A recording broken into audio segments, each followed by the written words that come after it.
Tahimik na binaybay ng binatang si Noah ang pasilyo papunta sa kwarto ni Father Sebastian. Nakasanayan na niya na siya ang gumigising sa pari ng baryo nila tuwing umaga. Siya ang nag-iisang kasama nitong nakatira sa kumbento at siya ang umaalalay dito dahil may edad na si Father Sebastian. Huminto si Noah sa tapat ng pinto ng kwarto ni Father Sebastian at hindi na siya kumatok. Binuksan niya ang pinto at sumalubong sa kanya ang tahimik na silid. Sa gitna ng silid ay naroon ang kama kung saan nakahiga ang pari at natutulog. Lumapit si Noah sa bintana at hinawi niya ang kurtina.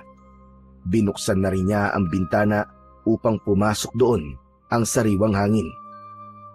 Father, nagluto na po ako ng almusal. Alam ko pong gusto niyo po ng daing na pusit na ibinigay ng matanda sa palengke kaya pinirito ko na po. Napatingin si Noah kay Father Sebastian na nakahiga pa rin sa kama. Napangiti siya nang maalala ang unang beses na magkakilala silang dalawa. Noon ay palaboy-laboy lang siya at walang direksyon ang buhay. Ngunit isang araw, sa gitna ng kanyang pagnanakaw sa palengke, ay isang kamay ang maigpit na humawak sa kanya.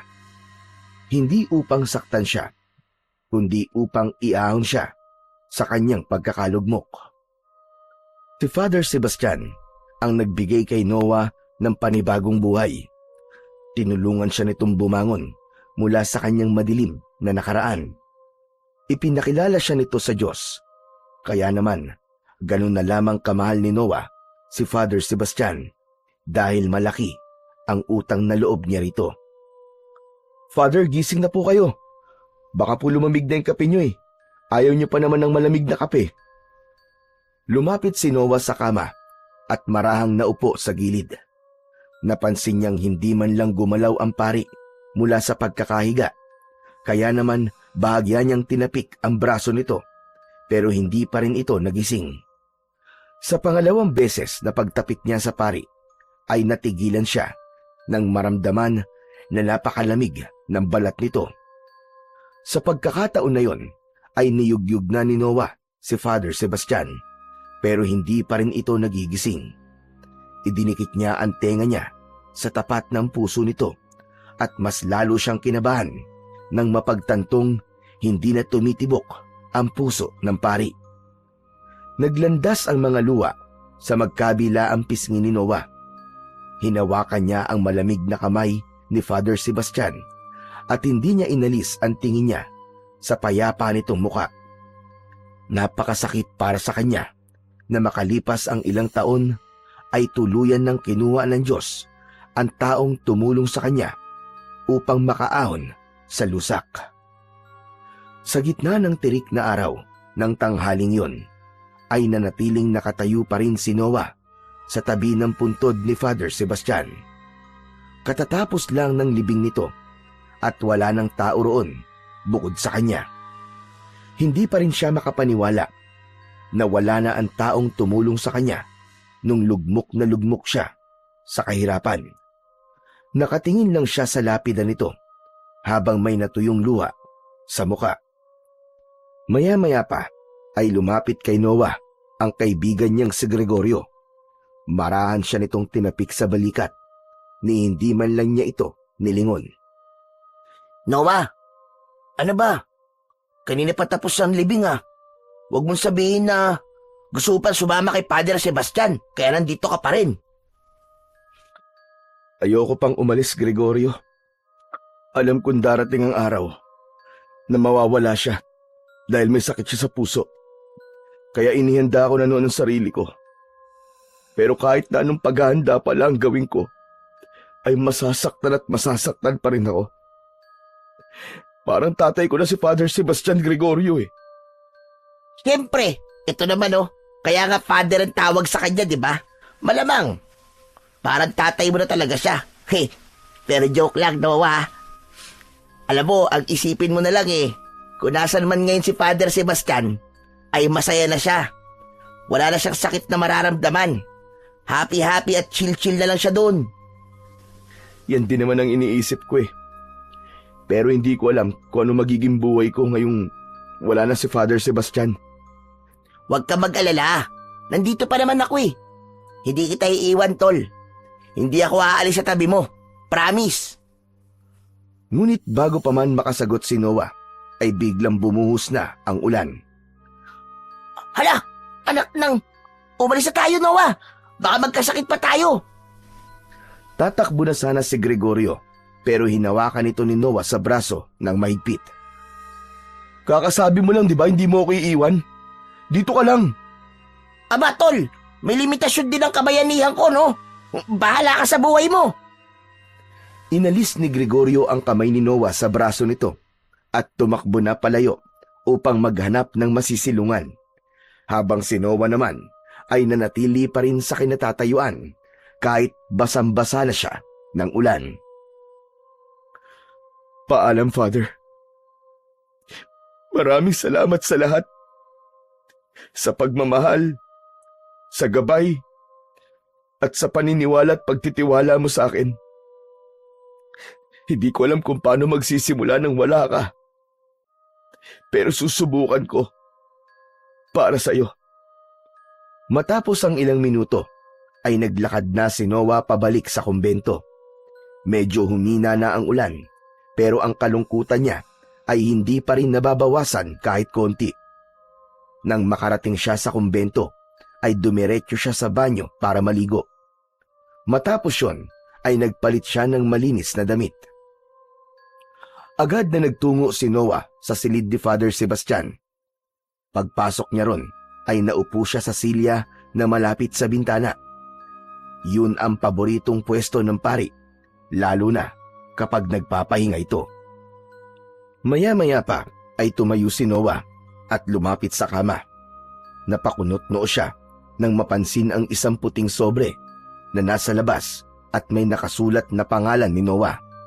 Nakapatong ang sobre sa isang pahabang kahon na sa tansya niya ay 2 o 3 dangkal niya ang haba. Hindi na bago kay Noah ang kahon na yon dahil simula nang dumating siya sa kumbento ay naroon na yon.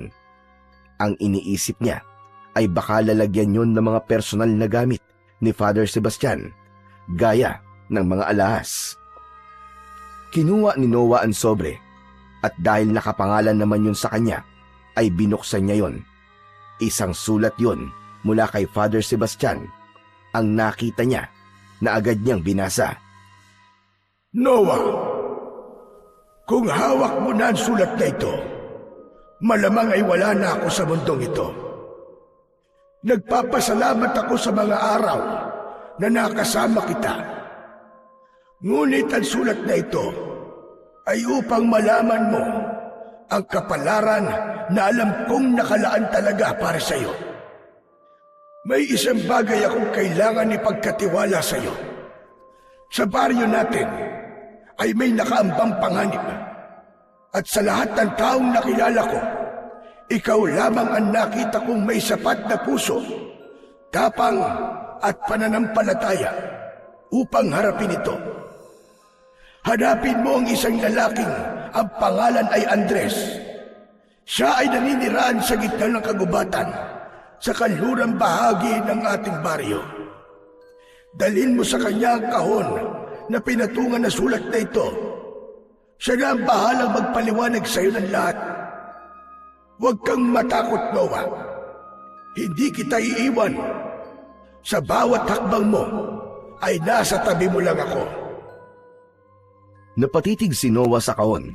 Kinuha niya yon, pero hindi niya mabuksan dahil nakakandado. Binuhat niya ang kahon at napangiwi siya dahil meron yung kabigatan. Ano kayang laman ito? Saka, ano kayang tungkulin na sinasabi ni Father Sebastian? Maraming tanong ang gumulo sa isipan ni Noah matapos basahin ang sulat na hawak niya. Ganun pa man, alam niya na hindi siya ipapahamak ni Father Sebastian, kaya nagdesisyon siya na gawin ang nais nitong gawin niya. Nang sumunod na araw ay maagang nagising si Noah. Nagluto siya ng almusal at may lungkot siyang naramdaman dahil hindi niya nakasabay sa pagkain si Father Sebastian. Sa kabila ng kanyang pagluluksa, ay buo na ang kanyang desisyon. Gagawin niya ang huling kahilingan ng taong nagbigay sa kanya ng tahanan, direksyon at pananampalataya. Matapos kumain, ay nag-alay ng panalangin si Noah. Pagkatapos magdasal, ay nilagyan niya ng lubid ang kahon at ginawan niya yon ng paraan para maisukbit sa kanyang likod upang hindi siya ganong mahirapan sa pagdadala nun. Lumabas si Noah ng kumbento habang nagsisimula pa lamang magliwanag ang paligid. Habang naglalakad papunta sa gubat, ay nakasalubong niya ang kaibigan niyang si Gregorio. Napakunot ang noo ni Gregorio nang mapansin ang kahon sa likod ni Noah. Aba, Noah, malayo pang mahal na araw pero nagpipinitensya ka na kagad. Anong pilitensya sinasabi mo?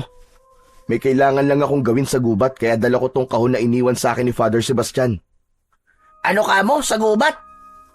Aba, anong gagawin mo ron? May misa ba doon na hindi namin alam? Anong minsan sinasabi mo? May tao kong kailangan hanapin doon. Nag-iwan kasi sa akin ng sulat si Father Sebastian. Ang sabi niya, hanapin ko daw si Andres na nakatira sa gubat. Sigurado ka ba sa sinasabi mo, Tol? Sa pagkakaalam ko, walang nakatirang tao sa gubat Mga baboy remote ahas lang nandun. Pero yun na nakalagay sa sulat ni Father Sebastian Parang huling habili niya yun, kaya kailangan ko talagang gawin.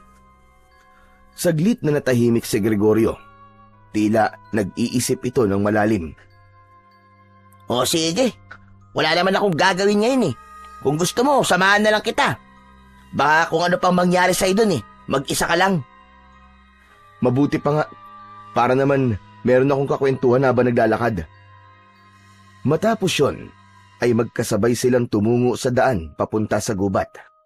Bawat hakbang ni Noah ay lumalakas ang kaba sa dibdib niya. Wala man siyang ideya sa kung ano ang mangyayari sa kanila sa gubat, ay tila may kung anong puwersa na umihila sa kanya para wag nang tumuloy. Pero dahil sa utos yun ni Father Sebastian, naniniwala siya na kailangan niya yung gawin. Makalipas ang halos 2 oras na paglalakad sa gitna ng kagubatan, ay may pagod ng naramdaman si Noah at alam niyang ganun din ang kaibigan niyang si Gregorio. Hanggang sa narinig na nga niya ang pagrereklamo ng kanyang kaibigan. Ay nako, Noah, kanina pa tayo naglalakad pero wala naman tayo nakikitang bahay Bahay ng kagamba meron, pero bahay ng tao mukhang wala talaga.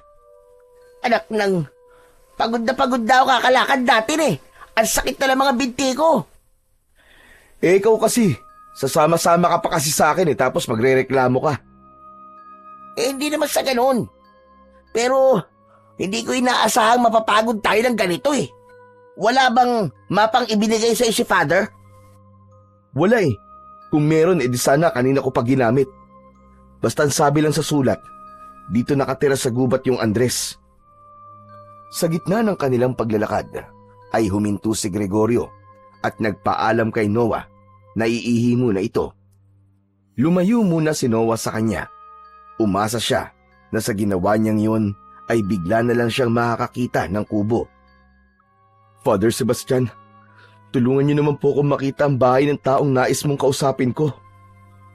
Nagulat si Noah nang marinig niya ang malakas na pagtawag ni Gregorio sa kanya. Noah! Noah, lika! Bilisan mo, dali!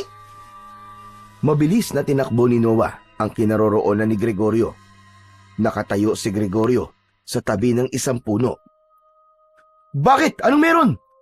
Grabe, ang lakas ng bunganga mo Mamaya mabulabog mo mga engkanto dito Gising na mga engkanto ng ganitong oras, ano ka ba? Pero pare, tignan mo. Ayun may bahay. May itinuro si Gregorio kay Noah at tinignan niya yon. Isang maliit na kubo ang nakita niya.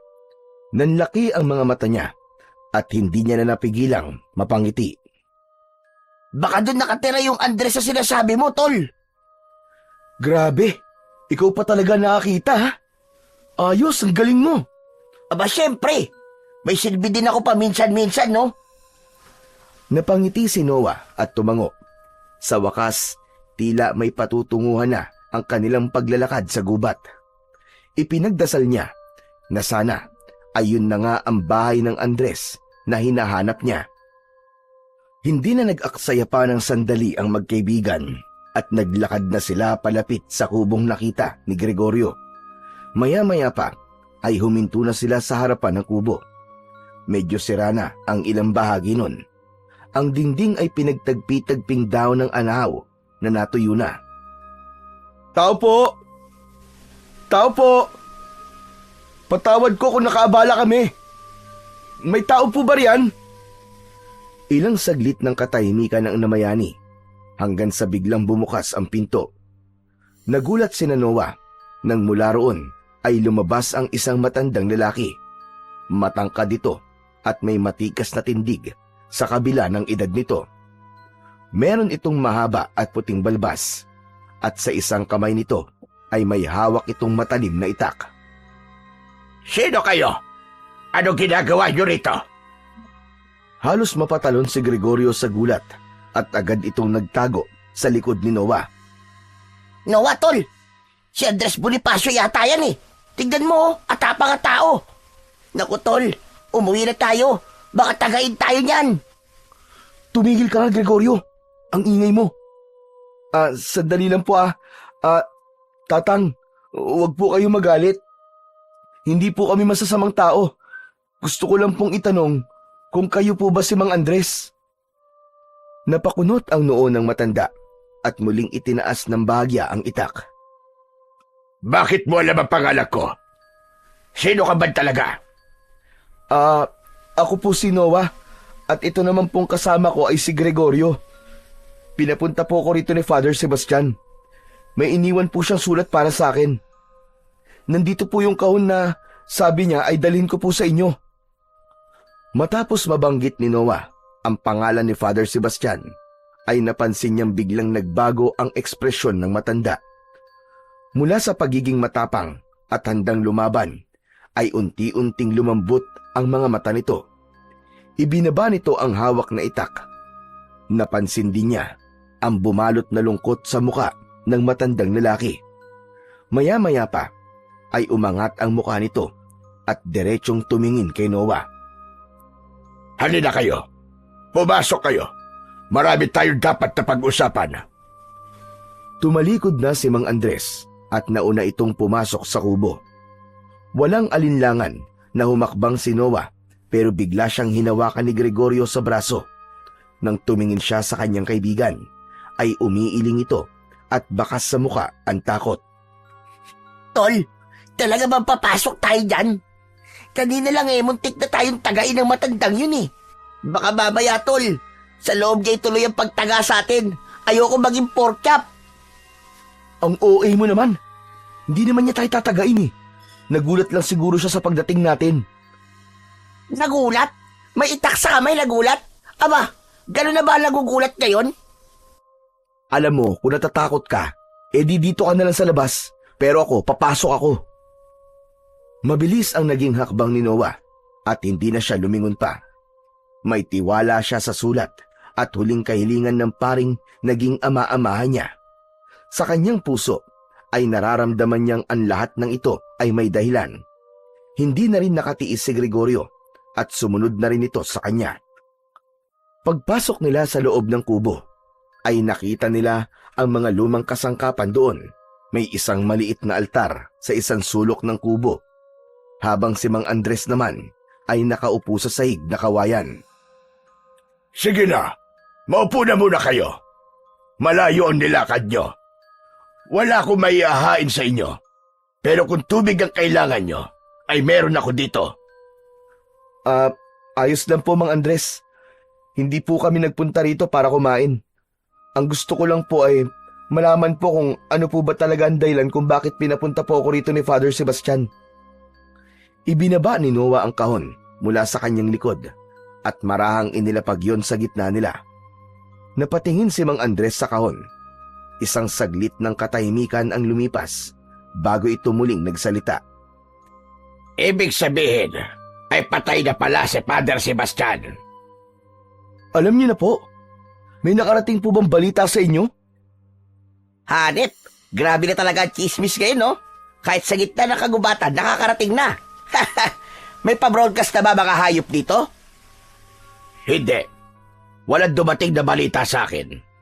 Pero nasabihin mong pinapunta ka rito ni Sebastian, ay alam ko na dahil yon ang usapan namin. Usapan? Ano pong usapan? Bata pa lang kami, ay magkaibigan na kami ni Sebastian. Magkasangga kami sa pakikipaglaban sa mga aswang noon. Pero magkaiba kami na kakayahan kung saan kami magaling. Si Sebastian ay mahusay sa mano-manong pakikipaglaban. Ako naman ay sa anting-anting at mutya eksperto. Hindi ko alam na si Father Sebastian pala isang manunugis ng aswang. Pero ang kahon po, ano po bang laman yan? Hindi sumagot si Mang Andres. Sa halip, dahan-dahan itong tumayo at naglakad papunta sa sulok ng kubo. May kinuha itong maliit na kahon na yari sa kahoy. Nang bumalik ito, ay binuksan nito ang kahon at tumambad sa kanila ang isang susi. Inabot ni Mang Andres ang susi kay Noah. Agad naman niya yung tinanggap at matamang tinignan. Hindi niya na kailangan pang magtanong kung para saan ang susing yon.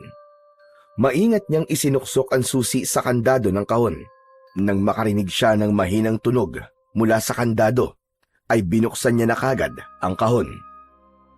Napasinghap si Noah nang makita nila ang laman ng kahon.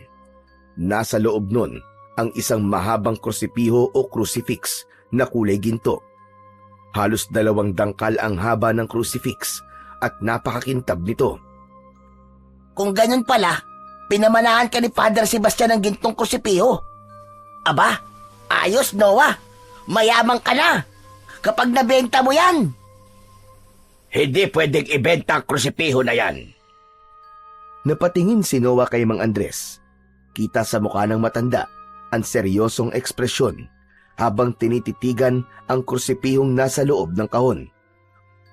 Mang Andres, ano po ba ang krusipiho na yan? Yan ang ginamit ni Sebastian doon sa pakikipaglaban sa mga aswang. Pero upang mas maging mabisa ang sandatang yan, ay niligyan ko yan noon ng isang makapangyarihang mutya. Ang mutya ng araw. Ang puting batong nasa gitna ng krusipiho, ang mutya na tinutukoy ko. Nanginginig ang mga kamay ni Noah. Nang kunin niya ang krusipiho mula sa loob ng kahon. Para siyang may hawak na sagradong bagay na hindi niya alam kung karapat-dapat ba niyang hawakan. Kaya po ba gusto ni Father Sebastian na daling ko to sa inyo? Para ibigay ko ang crucifix na ito sa inyo? Hindi, Noah. Hindi ko na kaya makipaglaban pa sa mga aswang dahil matanda na ako. Matagal na akong huminto sa gawain na yan. May usapan kami noon ni Sebastian na kung sakaling mamamatay siya, ay may papupuntahin siyang tao dito sa aking kubo na siyang pagkakatiwalaan niya ng krusipiho. Aba, kung ganon, ibig sabihin, isa sa atin ang tagapagmana, Noah. Ay nako, pasensya na. Pero hindi ko ata kakayanin yan. Marami akong ginagawa. Ayoko na lang dagdag na responsibilidad. Tumigil ka nga. Ang ingay-ingay mo, Gregorio. Sabit ka lang naman sa pagpunta rito eh. Ako lang ang tinutukoy ni Mang Andres, hindi ikaw. Kung ikaw, Noah, ang pinapunta rito ni Sebastian, ibig sabihin ay ikaw ang napili niya. Ikaw ang pinagkakatiwalaan niyang lumaban sa mga aswang sa propesiya na nakita ko noon. Ha? Ano pong propesiya, Mang Andres? Lulusob ang isang malakas na grupo ng mga aswang sa baryo niyo. Hindi ko alam kung kailan eksakto, pero nararamdaman ko malapit na. Kaya noon pa man, naghahanda na si Sebastian. Sinabi niya sa akin na kung sakaling bawian siya ng buhay bago dumating ang panahong yon, ay kailangan may magtatanggol sa mga tao sa baryo nyo laban sa mga aswang. At ikaw na ngayon, Noah. Napako ang paningin ni Noah sa krusipiho na nasa kanyang mga palad. Hindi niya alam kung ano ang mararamdaman niya ng sandaling yon. Naniniwala siya sa mga aswang, ngunit ang hindi niya maintindihan ay kung ano ang nakita ni Father Sebastian sa kanya at sa kanya niya ipinagkatiwala ang sandatang yon. Kailangan mo nang magsanay, Noah. Hindi sapat ang tapang na meron ka sa laban na kakaharapin mo. Kailangan mong matutunang gamitin ang krusipiho sa tamang paraan. Mang Andres, paano ko po ito magagamit ng tama? Wala po akong alam sa pakikipaglaban eh. Lalong-lalo na po sa mga aswang. Bahagyang ngumiti si Mang Andres, saka tumango. Huwag kang mag-alala. May gabay ka. Agmutya ng araw na nasa gitna ng krusipiho. Hindi lang yan pampalakas. Yan ang magiging gabay mo, Noah. Mararamdaman mo yon dahil ikaw na ngayon ang tagapangalaga niyan. Napasulyap si Noah sa mutya ng araw na nasa gitna ng krusipiho. Ngayon niya lang napansin na tila may bahagyang pagkinangyon kahit walang sinag ng araw sa loob ng kubo. At hindi lang yan isang ordinaryong krusipiho. Sa loob niyan ay may nakatagong mga sandata. Kinuha ni Mang Andres ang krusipiho mula kay Noah. Maingat nitong pinisil ang isang bahagi sa likod ng krusipiho. Biglang lumabas sa itaas na bahagi ng krusipiho ang isang mahabang patalim. Sa magkabila ang dulo ng krusipiho ay umusbong rin ang dalawang balaraw na mukhang matatalim at may nakaukit na mga sinaunang simbolo. Wow! Ang astig naman pala ng krusipiho na yan! Ito ang tunay na anyo ng krusipiho, Noah. May 3 sandata ka sa isang gamit lang. Maaari mo itong sabit sa likod mo upang mas madali para sa iyo ang pagdadala nito. Napalunok si Noah. Hindi niya akalaing sa loob ng krusipiho ay may mga nakatagong sandata. Ibinalik ni Mang Andres ang krusipiho sa kanya at nang muli niya yung mahawakan ay may kakaibang enerhiya na dumaloy sa katawan niya na alam niyang nagmula sa krusipiho. Pero, bakit ako? Bakit akong pinili ni Father Sebastian? Sigurado ako na may kilala siya na biyasa na sa pakikipaglaban sa mga aswang. Dahil may nakita si Sebastian sa'yo na nakikita ko rin sa'yo ngayon. May apoy sa loob mo na hindi kayang patayin ng kadiliman. Mahina ka pa ngayon, oo. Pero ang puso mo ay dalisay at matibay. At yan ang pinaka-importante sa pakikipaglaban sa kasamaan. Hindi ka pipiliin ni Sebastian kung wala kang kakayahang lumaban. Hindi nakasagot si Noah. Sa halip, marahan siyang tumango. Balikan mo ko bukas na madaling araw. Magsisimula na tayo sa iyong pagsasanay. Kaya magpahinga ka at ihanda mo ang iyong sarili. Tumango si Noah. Tumayo siya mula sa pagkakaupo at muling isinilid ang krusipiho sa kahon. Isinukbit niya yon sa kanyang likod. Tumayo na rin si Gregorio at nagunat ng katawan. Ay, nako! O ano, tol? Pwede na ba tayong umalis? Gutom na ako eh. Ikaw talaga. Seryoso na yung pinag-uusapan dito pero pagkain pa rin na nasa utak mo. Napakasiba mo talaga eh. Sige na. Makakaalis na kayo. Basta tandaan mo ang lahat ng pinag-usapan natin, Noah. Kung handa kang tanggapin ang responsibilidad na kasama ng krusipiho at ng mutya, ay magbalik ka dito bukas ng madaling araw. Matapos magpaalam, ay lumabas na sa kubo sina Noah at Gregorio. Sa paglalakad nila palayo, ay tahimik lang si Noah. Ngunit sa loob-loob niya, unti-unting lumiliwanag ang isang tiyak na katotohanan na simula sa araw na yon ay isang malaking pagbabago sa buhay niya ang mangyayari. Mataas na ang sikat ng araw habang naglalakad sina Noah at Gregorio sa kagubatan pabalik sa kanilang baryo. Malalim ang iniisip ni Noah dahil hindi niya inasahan ang mga nalaman niya sa pagpunta niya sa bahay ni Mang Andres. Hanggang sa sandaling yon ay hindi pa rin siya makapaniwala na minsang naging manunugis ng aswang si Father Sebastian. Sa tagal nilang magkasama, kahit isang beses ay wala itong nabanggit sa kanya tungkol sa bagay na yon. O paano ba yan? Tagapagtanggol ka na pala ngayon, pare. Heh, Noah the Aswang Slayer. Ha! Ang astig ah. Hindi ko naman to pinangarap eh. Pero kung ito ang iniwan ni Father Sebastian para sa akin, tatanggapin ko. Siguro ito talaga ang gusto niya. Talagang mahal na mahal niya ang baryo natin. Kasi kahit wala na siya, ay gusto niya pa rin merong magbabantay dito laban sa mga kampo ng kadiliman. Hindi. Gusto lang niya ng libreng security guard para sa baryo natin. Oy, joke lang ha. Napailing si Noah, pero hindi niya napigilang matawa ng mahina. Loko ka talaga. Pero seryoso, tol. Iba yung naramdaman ko kanina habang hawak ko yung krusipiho. Para bang nasa tabi ko lang si Father Sebastian.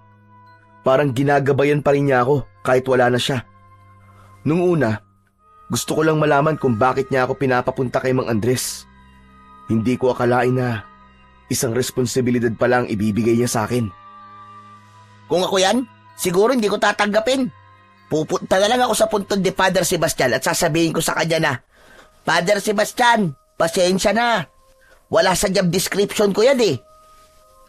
Tahimik silang nagpatuloy sa paglalakad. Sa bawat hakbang ni Noah ay mas lalong sumisiksik sa isip niya ang mga maaaring mangyari sa mga susunod na araw. Makalipas ang ilang oras, ay nakalabas na sina Noah at Gregorio ng gubat. Nang makarating na si Gregorio sa tapat ng bahay nito, ay huminto muna sila. Oh, dito na muna ako ah. Paniguradong galit na naman si nanay sa akin. Ilang oras din akong wala sa bahay. Sige tol, salamat sa pagsama sa akin. O ikaw, uwi ka na rin ba? Hindi pa, dadaan muna ako ng sementeryo. Gusto ko lang makausap si Father Sebastian. O sige, ingat ka tol ah. Sabihin mo na lang sa akin kung sasagot si Father Sebastian sa'yo. Sira ulo ka talaga. Sige na, pumasok ka na nga sa bahay nyo, tapos uminom ka ng gamot. Anong gamot? Eh wala naman akong sakit ah. Meron, sakit sa utak. Kumaway muna si Gregorio kay Noah bago pumasok sa bahay nito. Habang si Noah naman ay naglakad na patungo sa sementeryo na may ngiti sa muka. Hindi ganun kalayo ang sementeryo sa baryo ni Noah, kaya mabilis siyang nakarating doon. Huminto siya sa tapat ng lapida ni Father Sebastian. Tahimik na naupo si Noah sa gilid ng lapida at tinignan niya yon habang may luwang nagbabadya sa gilid ng kanyang mga mata. Father, hindi ko po alam kung bakit po ako ang pinili niyo. Pero kung ito po ang gusto niyong gawin ko ay tatanggapin ko po. Ang dami kong tanong, Father. Kung kaya ko ba ang responsibilidad na ito? Paano kung mabigo ako? Ang pinangahawakan ko na lang po ngayon ay ang tiwala niyo sa akin. Kung naniniwala po kayo sa akin, naisip ko na kailangan ko ring maniwala sa sarili ko. Salamat, Father. Salamat sa tiwala. Sisikapin ko na hindi ko kayo mabibigo. Matapos yon, ay tumango na si Noah at naglakad palayo. Isang malalim na paghinga ang pinakawalan niya habang may matinding kaba na unti-unting bumabangon sa kanyang dibdib. Nang makarating si Noah sa kwarto niya sa kumbento, ay isinarado niya kagad ang pinto. Umupo siya sa kama at inilapag doon ang kahon kung saan nakalagay ang krusipiho. Binuksan niya yon at hinaplos niya ang krusipihong naroon. Maya-maya pa ay kinuha niya yon at tinignan ng mabuti. Napatitig siya ron ng matagal at umalingaw-ngaw sa loob ng kanyang isipan ang lahat ng sinabi sa kanya ni Mang Andres. Hindi nagtagal ay ibinalik niya sa kahon ang krusipiho at saka siya humiga sa kama. Dahil sa labis na pagod ay mabilis siyang nakatulog. Sa pagtulog ni Noah ay dinalaw siya ng isang panaginip. Nasa gitna siya ng isang masukal na kagubatan hanggang sa pumunit sa katahimikan ng gabi ang isang malakas na sigaw mula sa isang babae. Tulungan mo ako! Tulungan mo ako, Noah! Napalingon si Noah doon at nakita niya ang isang babae na kinakaladkad palayo ng isang napakalaking aswang. Tumakbo si Noah upang iligtas ang babae. Tumingin ang babae sa kanya at nakita niya ang napakaganda nitong muka. Sa mga mata nito ay nabanaag niya ang takot at pagmamakaawa na iligtas niya ito. Napabalikwas si Noah sa pagkakahiga. Nagising siya na habol ang kanyang paghinga. Pawis na pawis ang kanyang noo at ramdam niya ang matinding kaba sa kanyang dibdib. Napagtanto ni Noah na maaari na isang pangitain ang panaginip na yon, na malapit na talagang mangyari ang propesiyang sinabi sa kanya ni Mang Andres. Madaling araw pa lang ay gising na si Noah.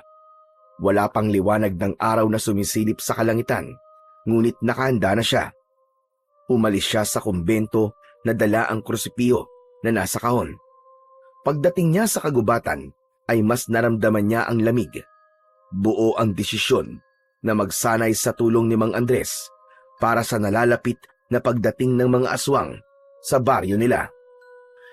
Nang marating ni Noah ang harapan ng kubo ni Mang Andres, ay nagulat siya nang makita niya si Gregorio roon na may hawak na tinapay sa isang kamay at tasa ng kape sa kabila. Ngumiti ito ng malaki at tumango sa kanya. "Hoy! Anong ginagawa mo rito?" Good morning, tol. Malamang, gusto kong makita kung paano ka turuan ni Mang Andres, no? Malay mo, matuto rin ako kahit papano. Grabe ka! Nauna ka pa talaga sa akin dito. Parang ikaw ang magsasanay ah. Alam mo naman na nakasupport ako palagi sa'yo, di ba? Malay mo, magiging sidekick mo ko. Karamihan sa mga superhero dapat may sidekick. Siyempre, wala nang ibang pwedeng maging sidekick mo kundi ako na best friend mo. Akala ko ba, hindi ka handa sa responsibilidad? Yung responsibilidad lang na kagaya ng sayo ang hindi ko kaya. Bago pa makasagot si Noah, ay bumukas ang pinto ng kubo at lumabas si Mang Andres. Nandito ka na pala, Noah. Masaya ako na narito ka. Ngayon, ay sisimulan na natin ang pagsasanay mo. Huwag kang mag-alala. Hindi kita pababayaan. Handa ka na ba? Handa na po ako, Mang Andres. Buong-buo na rin po ang loob ko na tanggapin ang tungkulin na ipinagkatiwala sa akin ni Father Sebastian. Gagawin ko po ito bilang pag-alala sa kanya. Tumango si Mang Andres.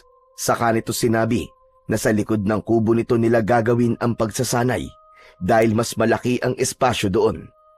Nagpatiuna na ito sa pagpunta roon, habang si Noah at Gregorio ay sandaling nagkatinginan at saka sumunod sa matandang lalaki. Agad na sinimulan ni Noah ang pagsasanay sa paggamit ng krusipiho sa tulong ni Mang Andres. Napansin niya na nung una ay mabigat ang krusipiho, pero nang sandaling yon ay naging magaan na yon. Ayon kay Mang Andres ay magandang senyalis yon dahil ibig sabihin ay tinanggap na talaga siya ng krusipiho at ng mutya bilang bagong tagapangalaga nito. Detalyado na itinuro sa kanya ni Mang Andres kung paano palabasin mula sa krusipiho ang dalawang balaraw sa magkabila ang dulo nito at ang mas mahabang patalim na nakatago sa mas mahabang katawan ng krusipiho. Sinasanay niya ang kanyang mga kamay na hawakan ang mga yon na parang bahagi na yon ng kanyang katawan. Habang ginagabayan siya ni Mang Andres sa wastong galaw, pagsalakay, pagdepensa at pag-iwas, ay nakaupo naman sa isang tabi si Gregorio na tahimik na nanonood lamang sa kanila. Nang sandaling yon, ay labis na sineryoso ni Noah ang pagsasanay nila ni Mang Andres, lalo na't nakasalalay sa kanya ang kaligtasan ng mga tao sa baryo nila. Iniiwasan niya na saka siya maghahanda kapag nasa harapan na nila ang panganib. Para sa kanya, mas mabuti na ang maging handa bago pa dumating ang unos. Matapos ang ilang oras na pagsasanay, ay halos bumigay na ang mga tuhod ni Noah sa pagod. Humihingal pa siya habang nakaupo sa lupa.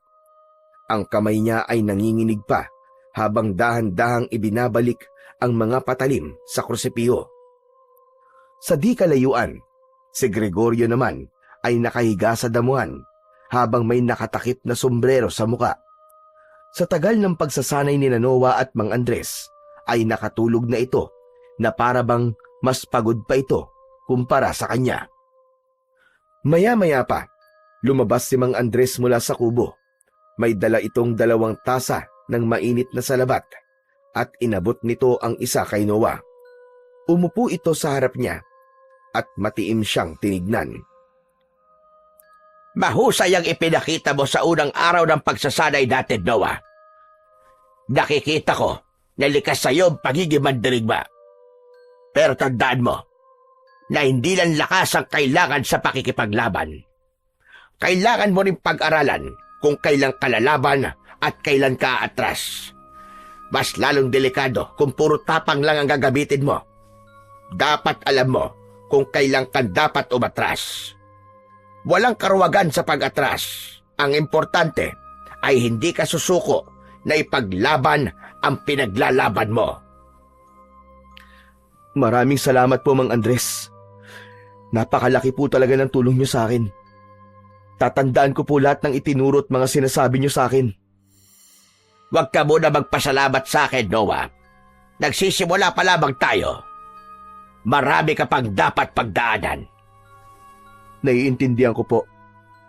Tumango si Mang Andres, saka tumayo.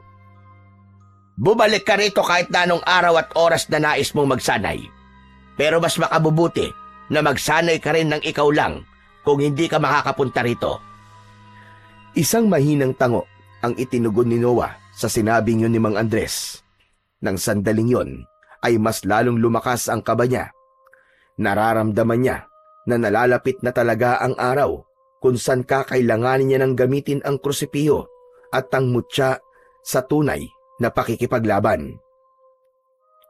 Sa mga sumunod na araw ay nagpatuloy si Noah sa kanyang matinding pagsasanay sa tulong ni Mang Andres. Kapag hindi siya nakakapunta sa kubo ni Mang Andres, ay hindi niya sinasayang ang kanyang oras. Mag-isa siyang nagsasanay sa isang bakanting lupa sa likod ng kumbento. Dumating na rin ang bagong pari sa baryo na si Father Luis.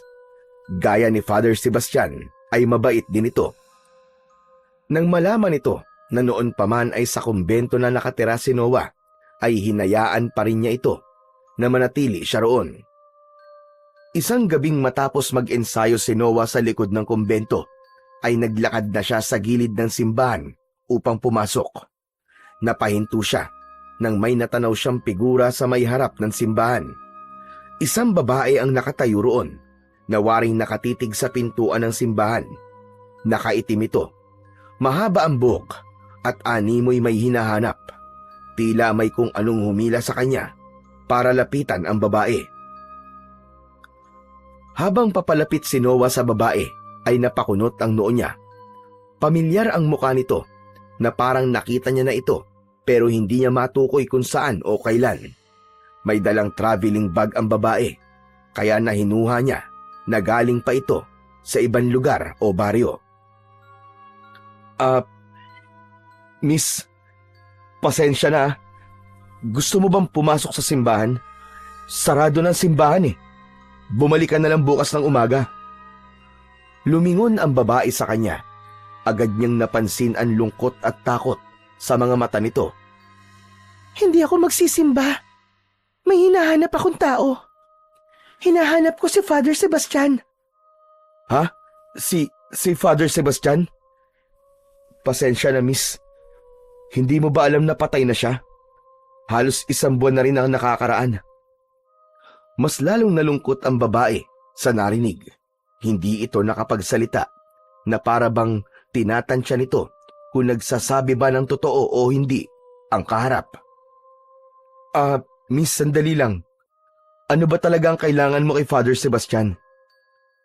Si Father Sebastian lang ang gusto kong makausap. Siya ang dahilan kung bakit ako nandito. Pero kung patay na siya, aalis na lang ako. Patalikod na sana ang babae nang bigla itong natigilan. Napansin ni Noah na nakatingin ito sa krusipiho na hawak niya. Baka sa mukha ng babae ang pagtataka at gulat. Oh, Akala ko ba alis ka na, miss? Ang kursipiho na yan. Kay Father Sebastian yan, hindi ba? Paano mo nalaman? Sagutin mo ang tanong ko. Bakit nasa iyo ang kursipiho na yan? Ipinagkatiwala sa akin to ni Father Sebastian. Sino ka ba talaga? Ako nga pala si Clara. Kung ganun, ay ikaw na pala ang bagong tagapangalaga ng kursipiho at ang mutya ng araw. Napamaang si Noah. Napatingin siya sa kursipihong nasa kamay niya. Saka muling tumingin kay Clara. Noah. Noah ang pangalan ko. Pero, paano mo nalaman to? Bakit alam mo ang tungkol sa kursipiho at sa mutya ng araw? Hindi sumagot si Clara. Tinitigan lang nito si Noah ng diretso na parang may gusto itong sabihin. Ano? Tititigan mo na lang ba ako o sasagot ka? Kailangan ko si Father Sebastian dahil siya lang ang may kakayahan na magprotekta sa akin mula kina Lauro at sa mga alagad niyang aswang. Anong ibig mong sabihin? Hindi kita maintindihan, miss. Bago mamatay ang lolo ko, sinabi niya sa akin na hanapin ko raw si Father Sebastian. Siya raw ang may hawak ng kursipiho at ang mutya ng araw. Siya lang daw ang makakatulong sa akin para hindi ako makuha ni na Lauro. Pero bakit kailangan kanyang protektahan? Bakit ikaw? At sino si Lauro?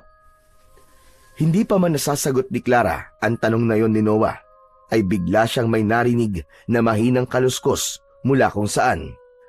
Pareho silang natigilan at sabay na napalingon sa pinanggalingan ng tunog. Napahawak si Noah sa hawakang parte ng kursipiho habang nakikiramdam. Nilakasan niya ang kanyang pakiramdam at naging alerto siya.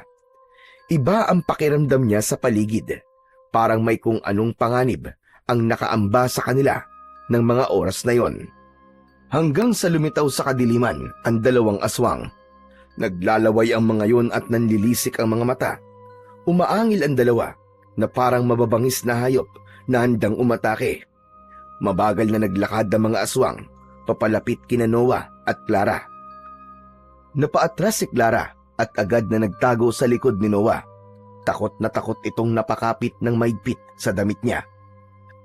Noah, tulungan mo ko. Huwag mo akong hayaan makuha nila. Parang awa mo na. Huminga ng malalim si Noah at hinarap ang dalawang aswang. Pakiusap! Umalis na kayo! Huwag na kayo magsimula ng gulo dito! Anong ginagawa mo? Hindi uubra ang pakikipag-usap mo sa kanila. Kahit anong pakiusap mo, hindi aalis sa mga yan. Gamitin mo ang kursipiho at ang mutya ng araw para labanan ang mga yan. Napatingin si Noah sa kursipihong hawak niya. Nanumbalik sa kanya ang mga araw ng pagsasanay niya at ang mga tagubilin ni Mang Andres. Huminga siya ng malalim, saka sinabit ang kursipiho sa kanyang likod. Mabilis niyang inilabas mula roon ang dalawang balaraw na nakatago sa magkabilaang dulo ng kursipiho. Matapang na tumayo si Noah habang hawak ang mga sandata. Napakabilis ng tibok ng puso niya. Hindi dahil sa takot, kundi dahil sa pagkasabik, sapagkat sa wakas ay magagamit na niya ang mga ginawa niya sa pagsasanay sa unang pagkakataon. Sa isang iglap, sabay na sumugod ang dalawang aswang sa kanya. Ang mas maliit, ngunit mas mabilis sa dalawa ay umikot sa kaliwa ni Noah, habang ang isa naman ay sumugod mula sa kanyang harapan. Hinigpitan ni Noah ang hawak sa kanyang dalawang balaraw. Umatake ang aswang na nasa kanyang harapan. Mabilis na umiwas si Noah, habang si Clara naman ay tumakbo sa may pinto ng simbahan at sumiksik doon. Inundayan ni Noah ng saksak ang unang aswang. Umiwas ito, pero nadaplisan ito ng talim ng balaraw sa tagiliran. Sumigaw ang aswang na akala mo ay isa itong kinakatay na baboy. Sunod namang umatake ang isa pang aswang mula sa likuran ni Noah. Naramdaman ni Noah ang presensya nito, kaya dumapa siya at gumulong sa lupa. Nang dumaan sa harapan niya ang aswang, ay hiniwa niya ang binti nito. Natumba ito at nagpagulong-gulong, pero agad din itong tumayo. Ang isa namang aswang ay galit na tumalon papunta kay Noah. Ngunit handa si Noah. Sinalubong niya ang aswang at sinaksak niya ito gamit ang dalawang balaraw, isa sa dibdib at isa sa tiyan. Nang bumagsak sa lupa ang katawan ng aswang, ay nagsimulang mangitim ang balat nito. Nagulat si Noah nang biglang nagliyab ang katawan ng aswang hanggang sa naging abuyon. Muling umatake kay Noah ang natitirang aswang. Nagpalitan sila ng pag-atake, pero madaling naiwasan ni Noah ang lahat ng pag-atake ng aswang sa kanya, hanggang sa nagtagumpay siyang masaksak sa dibdib ang aswang, at gaya ng naunang aswang ay nasunog ito at naging abo. Matapos mapatay ang dalawang aswang, ay habol ni Noah ang kanyang paghinga. Hindi siya makapaniwala na nagawa niyang makapatay ng dalawang aswang. Ibinalik niya ang dalawang balaraw sa krusipiyo at naglakad siya papunta kay Clara. Inilahad niya ang kamay niya at tinanggap naman yun ng dalaga. Tinulungan niya itong makatayo. "Ligtas ka na, Clara. Wala ka nang dapat ikatakot." Salamat, Noah. Oo, sa ngayon ligtas ako. Tayo. Pero marami pang darating, Noah. Hindi lang dalawa, kundi marami. "Marami kang kailangang ipaliwanag sa akin, Clara. Siguro naman ay karapatang kumalaman ng lahat ngayong iniligtas kita." Tahimik na tumango si Clara. Walang pagtutol sa mukha nito. Naglakad si Noah papunta sa kwarto niya sa kumbento. Naramdaman niyang nakasunod sa kanya si Clara. Pagdating sa loob ng kumbento, ay agad na pumasok si Noah sa kanyang silid. Nang makapasok doon si Clara, ay isinarado niya ang pinto. Pinaupo niya si Clara, habang siya naman ay nakatayo sa harapan nito. "Ngayon, Clara, sabihin mo sa akin ang totoo. Bakit kayo hinahanap ng mga aswang? Ano ang kailangan nila sa'yo?" Gusto kong kunin ni Lauro para gawing palayan niya. Hindi ko alam kung bakit ako napili niya.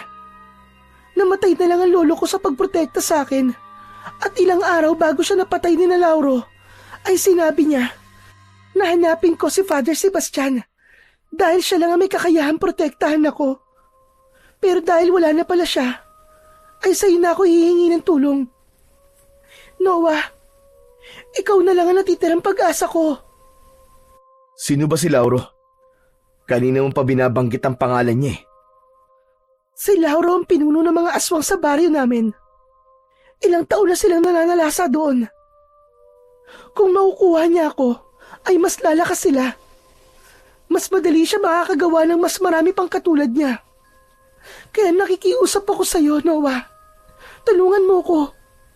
Ayokong magamit sa kasamaan. Ayokong dumami pa ang mga tulad ni Lauro. Huminga ng malalim si Noah hanggang sa naalala niya ang isa sa mga sinabi sa kanya noon ni Mang Andres. "Tutulungan kita. Poprotektahan kita hanggat kaya ko. Pero mukhang ito na ang simula ng katuparan ng propesiya na sinabi ni Mang Andres." Anong propesiya? "May kaibigan si Father Sebastian. Mang Andres ang pangalan niya. Ang sabi niya, darating ang panahon na lulusob ang mga aswang dito sa baryo namin. Sa tingin ko, ang pagdating mo rito ang hudyat na mangyayari na nga ang propesiyang yon." Yumuko si Clara sabay iling. Wala akong intensyong magdala ng gulo dito sa inyo. Gusto ko lang sanang matapos na ito. Ayoko lang na magtagumpay si Lauro sa plano niyang gawin akong palayaan. Naiintindihan kita, Clara. Hindi ka dapat makonsensya dahil ang lahat ng ito ay nakatakdang mangyari. Pero kailangan nating gumawa ng paraan para hindi ka nila makuha. At higit sa lahat, kailangan kong mapatay si Lauro para hindi mo na kailangan magtago sa kanya. Maraming salamat talaga, Noah. Salamat. Napakabuti mo. Sa kabila ng takot sa mga mata ni Clara, ay nagawa nitong ngumiti kay Noah. Alam ni Noah na delikadong kupkupin niya si Clara, pero hindi niya rin kayang pabayaan ito, lalo na't alam niya na kung gagawin niya yon, ay mas lalakas ang puwersa ni na Lauro at ng mga alagad nitong aswang. Makalipas ang ilang sandali, ay tahimik na ang silid ni Noah. Tulog na si Clara sa kama niya, habang siya ay naglatag ng banig sa sahig at doon humiga. Gusto na rin niyang matulog, pero mailap ang antok sa kanya.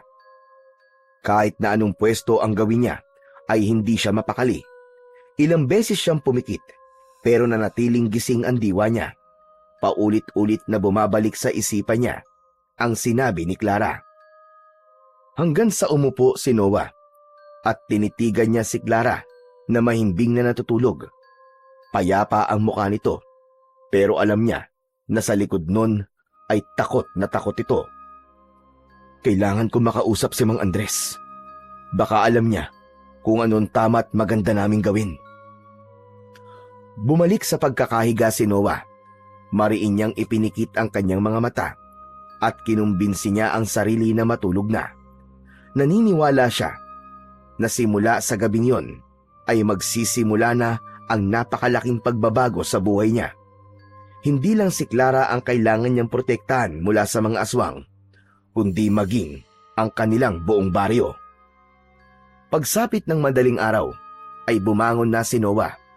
Tinignan niya muna ang natutulog pa rin na si Clara bago siya lumapit dito. Maraan niyang niyugyog ang balikat nito. Nang magising ang dalaga, ay may pagtataka siya nitong tinignan. Pasensya na Clara kung ginising kagad kita, pero kailangan nating umalis dahil meron tayong pupuntahan. Saan tayo pupunta? Kay Mang Andres. Kailangan nating malaman kung ano ang dapat nating gawin. Sa ngayon kasi, ay wala pa akong maisip na tamang gagawin natin. Tumango si Clara at tahimik na tumayo. Itiniklop nito ang kumot at inayos ang pagkakasalansan ng mga unan. Lumabas ng kwarto niya si Noah at nagtungo siya sa kusina. Nagtimpla siya ng kape at kumuha ng tinapay. Iniligay niya yon sa tray at sa kanya binalikan si Clara. Inilapag niya ang tray sa maliit na lamesa na nasa tabi ng kama. O Clara, kumain ka muna. Mahaba-haba ang lalakarin natin eh. Maraming salamat, Noah. Tahimik na kinuha ni Clara ang tasa ng kape at uminom. Si Noah naman ay umupo habang nakatanaw sa bintana. Matapos ang ilang minuto, ay natapos na sa pagkain si Clara. Tumayo na ang dalaga at kinuha ang bag nito. Anito ay handa na itong umalis. Walang imikan silang lumabas ng kumbento.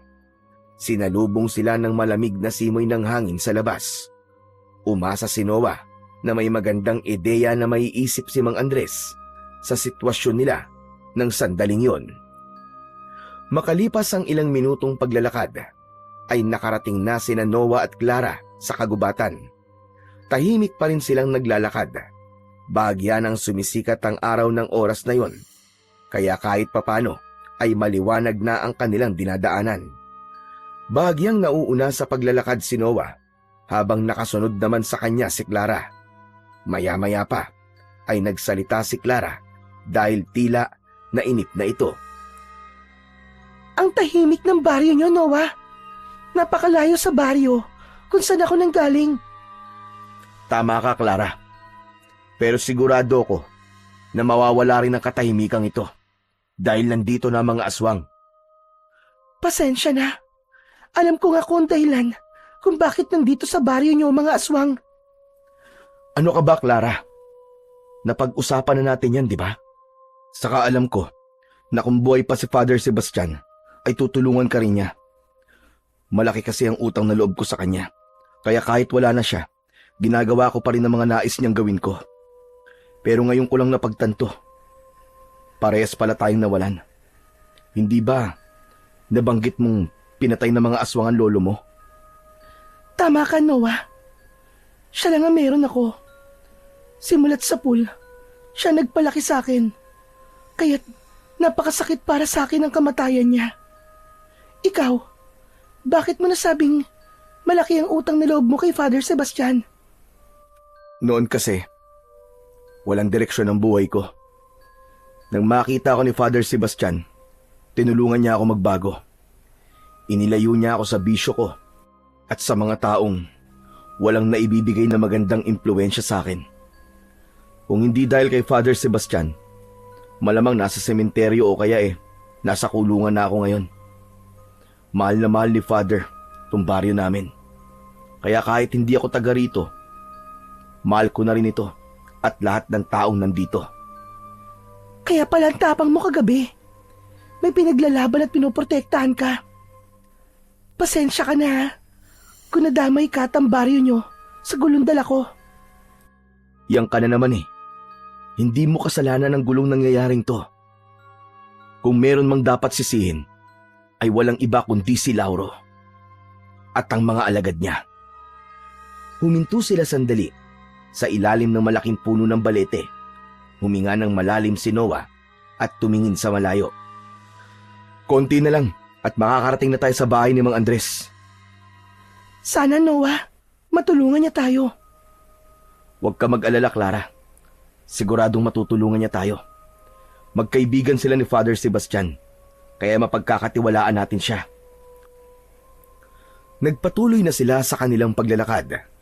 Hindi na sila nag-usap pa hanggang sa makalipas pa ang halos 1 oras ay natanaw na nila ang kubo ni Mang Andres. Nang nasa harap na sila ng kubo ni Mang Andres, ay napakunot ang noo ni Noah nang makita na naroon ang kaibigan niyang si Gregorio. Nakaupo ito sa mahabang upuan sa labas ng kubo habang kausap si Mang Andres. May kinakain na pandesal ang kaibigan niya at may hawak pa itong isang tasa ng umuusok na kape. Pagkakita sa kanya ni Gregorio, ay ngumiti ito ng malaki sabay tango. Oh, ano na namang ginagawa mo rito, Gregorio? Ano pa nga ba? Di nakikialmusal. Masarap kasi itong latik na palaman sa tinapay na ginawa ni Mang Andres Ikaw talaga, pambihira ka. Ginawa mo pang karinderya tong bahay ni Mang Andres Baka naman nakakaabala ka na sa kanya. Hindi daw ba? Wala problema sa akin kung puntahan ako rito ni Gregorio. Maganda nga yun at may nakakausap ako rito paminsan-minsan. Nakakatulong sa akin para hindi ako maburyong. Aba, sandali lang. Sino yung magandang dalagang kasama mo, Noah, ha? Bakit hindi mo sinabi sa akin na may girlfriend ka na pala? Kailan lang kasal nyo? Huy, tumahimik ka nga dyan, Gregorio. Hindi ko nobya si Clara, kaya tumigil ka, ha? Oh, hindi mo siya nobya? Aba, kung ganon, baka pwede ko siyang ligawan. Wala naman ako sabit Tumigil ka na nga sa mga kalokohan mo. Kailangan namin makausap si Mang Andres. May importante kaming pag-uusapan. Ano ba pag-uusapan natin, Noah? Mang Andres, kagabi po, nagsimula na pong umatake ang mga aswang sa baryo. 2 ang hinarap ko at napatay ko naman po sila pareho. Si Clara, siya po ang hinahanap ng pinuno ng grupo ng mga aswang na yon. Ang pangalan po ng pinuno nila ay Lauro. At ayon po kay Clara, gusto siyang gawing palayan ni Lauro para dumami ang lahi nito. Bago mamatay ang lolo ni Clara, inutusan siya nitong humingi ng tulong kay Father Sebastian. Pero dahil wala na po si Father Sebastian, ay ako na po magpoprotekta kay Clara. Hindi kagad sumagot si Mang Andres. Tinignan nito si Clara na para bang nag-iisip ito ng malalim. Makalipas ang ilang sandali, ay huminga ng malalim ang matanda. Kung ganun pala, ay nagsisimula na nga ang katuparan ng propesiya. Yun nga din po naiisip ko. Kaya po ako naparito para itanong po kung ano ang pinakamainam nating gawin para maprotektahan po si Clara at ang buong baryo. Matagal bago sumagot si Mang Andres. Tila sinusukat nito ang kabuuan ng sitwasyon at ang bigat ng panganib na darating. Mabuti at nagsimula ka na magsanay sa paggamit ng kursipiho. Pero tandaan mo, Noah, wag nating hahayaan na makuha ni Lauro si Clara. Dahil kapag nangyari yon, magiging mabilis ang pagdami ng lahi nila. Mas makabubuti kung dito muna sa kubo ko magtago si Clara. Malayo ito sa sentro ng baryo at ligtas siya mula kay Lauro at sa mga alagad nito. Ikaw naman, Noah, magbantay ka sa baryo. Kailangan maging handa tayo sakaling sumalakay ulit ang mga aswang. Biglang lumapit si Gregorio kay Clara at hinawakan ng kamay ng dalaga. Nagulat naman si Clara sa ginawang yon ng kaibigan ni Noah. Huwag ka mag-alala, Clara. Sasamahan ko si Mang Andres sa pagprotekta sa'yo dito. Hindi kita pababayaan. Parang aswang ka rin yata, Gregorio eh. Natatakot ako sa'yo. Agad na lumapit si Noah at marahas na inalis ang kamay ni Gregorio mula sa pagkakahawak kay Clara. Hoy Gregorio, hindi mo dapat hinahawakan ng kahit na sino, lalo na mga babae na walang permiso sa kanila. Napakamot sa batok si Gregorio at tila napahiya. Ang mabuti pa, ikaw na lang ang sumama sa akin sa pagbabantay sa baryo, Gregorio. Mas mapapakinabangan ka ron. Clara, payag ka ba sa suwestyon ni Mang Andres? Oo, kung makakatulong yun para hindi ako makuha ni Lauro at para makaligtas din ng baryo, ay papayag ako. Tumango si Noah at humarap kay Mang Andres. Kami na pong bahala sa pagbabantay. Ingatan niyo po si Clara, Mang Andres. Tumango si Mang Andres. Kahit paano ay nabawasan naman ang kaba ni Noah at ang takot niya na makuha ni Lauro si Clara.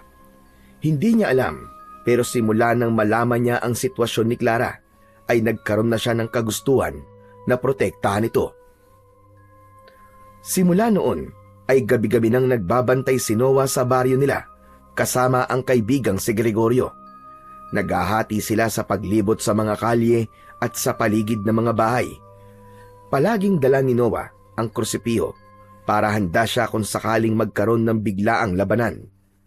Habang ang mga tao ay mahimbing na natutulog, sila ni Gregorio ay sinisiguro na ligtas ang lugar.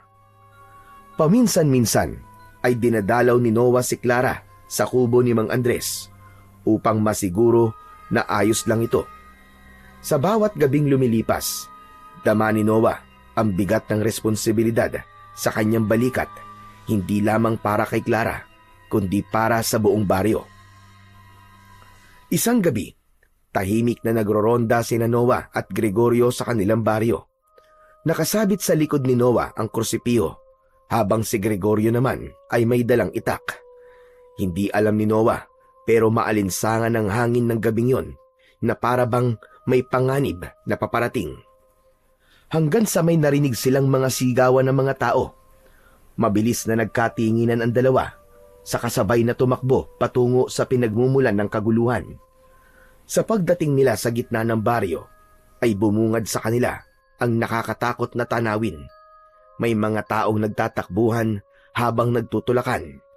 Nakita ni Noah kung bakit tumatakbo ang mga tao, at yun ay dahil sa isang kumpul ng mga aswang. Sa unahan ng mga yon ay isang may kalakihang aswang ang naroroon. Agad naramdaman ni Noah ang kakaibang lakas ng aswang na nasa unahan.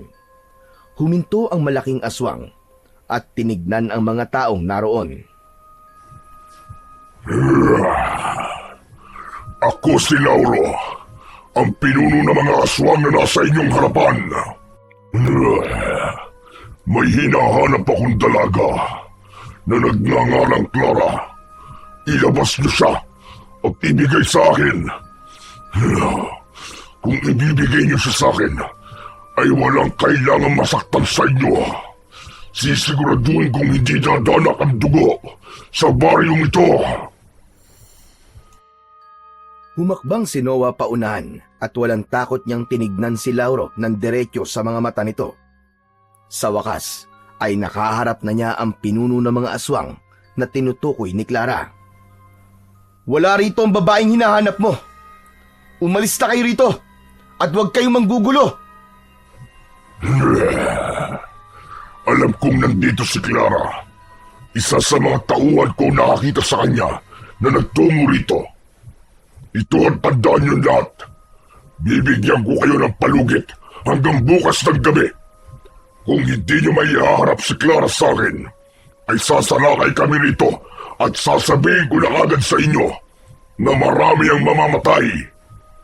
Pero kung may nais sa inyo na masiguro ang kanyang kaligtasan, maaari niyong dalhin si Clara sa aming kuta sa gubat. Matatagpuan niyo yon malapit sa may ilog. Nasa inyo ang desisyon kung nais niyo pang mabuhay o hindi na. Matapos yung sabihin ni Lauro, ay inutusan nito ang mga alagad nito na umalis na. Magkakasabay na umalis ang mga yon. Napako si Noah sa kanyang kinatatayuan. Alam niyang seryoso si Lauro sa banta nito, pero handa siyang lumaban at kahit na anong mangyari, ay hindi niya rito isusuko si Clara. Kinabukasan ng umaga, ay magkasamang nagtungo sina Noah at Gregorio sa gubat upang puntahan sina Clara at Mang Andres. Pagkarating nila sa kubo ni Mang Andres, ay nadatnan nilang nakaupo sa bangkito si Mang Andres, habang si Clara naman ay abala sa pagsasampay ng mga damit na nilabhan nito. Agad silang lumapit kay Mang Andres. Nang makita sila ni Clara, ay lumapit na rin ito sa kanila. Sa mga mukha nyo, ay parang hindi maganda ang balitang sasabihin nyo. Hindi po talaga maganda, Mang Andres. Dumating si Lauro kagabi sa baryo. Nagpakita siya sa harap ng mga tao kasama ang iba pa niyang mga kasamahan. Hinahanap po niya si Clara. Binigyan niya kami ng palugit hanggang bukas ng gabi, at kapag hindi namin isinuko si Clara, ay tuluyan na po niyang sasalakayin ng buong baryo. Nangyari na nga ang kinatatakutan dating lahat. Sabi niya rin, kung sino raw ang makapagdadala kay Clara sa kuta nila na nandito raw sa loob ng gubat, ay hindi nila papatayin. Diyos ko, nandito lang pala sila sa malapit. Kung ganun, ano gagawin natin? Huwag ka mag-alala, Clara. Poprotektahan kita at hindi kita pababayaan. Hanggang nabubuhay ako, wala kang dapat na ikatakot. Akong bahala sa'yo. Tignan mo to. Sinolo mo na naman ang pagprotekta kay Clara. Ako, ikaw at si Mang Andres. Tayong tatlo ang poprotekta sa kanya. Nagpapabibo ka na naman eh. Nagtaka sila nang biglang naluwa si Clara. Maya-maya ay tuluyan na itong napaiyak at humikbi. Lumapit agad si Noah sa dalaga. Bakit ka umiiyak? Natatakot ka ba? Pasensya na talaga sa inyong lahat. Nagpapasalamat ako sa pagprotekta niyo sa akin. Kahit hindi niyo ako lubusang kilala. Pero hindi maalis sa isip ko na ako ang dahilan kung bakit kayo nasa ganitong sitwasyon. Ako ang hinahabol ng mga aswang. Ako ang gusto nila. Dahil sa akin, ay nanganganib kayo pati na ang buong baryo nyo. Hindi mo ito kasalanan, Clara. Matagal nang nakatakda ang pangyayaring ito. Kahit hindi ka dumating sa baryo, ay mangyayari at mangyayari ito sa ibang paraan. Ang pagdating mo ay hindi ang sanhi, kundi ang tanda ng pagsalakay ng mga aswang. Hindi ko alam. Pero hindi ko maalis sa akin ang makonsensya. Mas mabuti pa yata isuko ko na lang ang sarili ko kay Lauro. Kung inong ikaliligtas ng baryo nyo, ay handa na akong isakripisyo ang sarili ko. Alam mo mangyayari kapag isinuko mo sarili mo sa kanya, Clara. Isa pa, hindi tayo sigurado kung tutupad niya si Lauro sa sinabi niya na hindi siya sasalakay sa baryo kapag nakuha ka niya.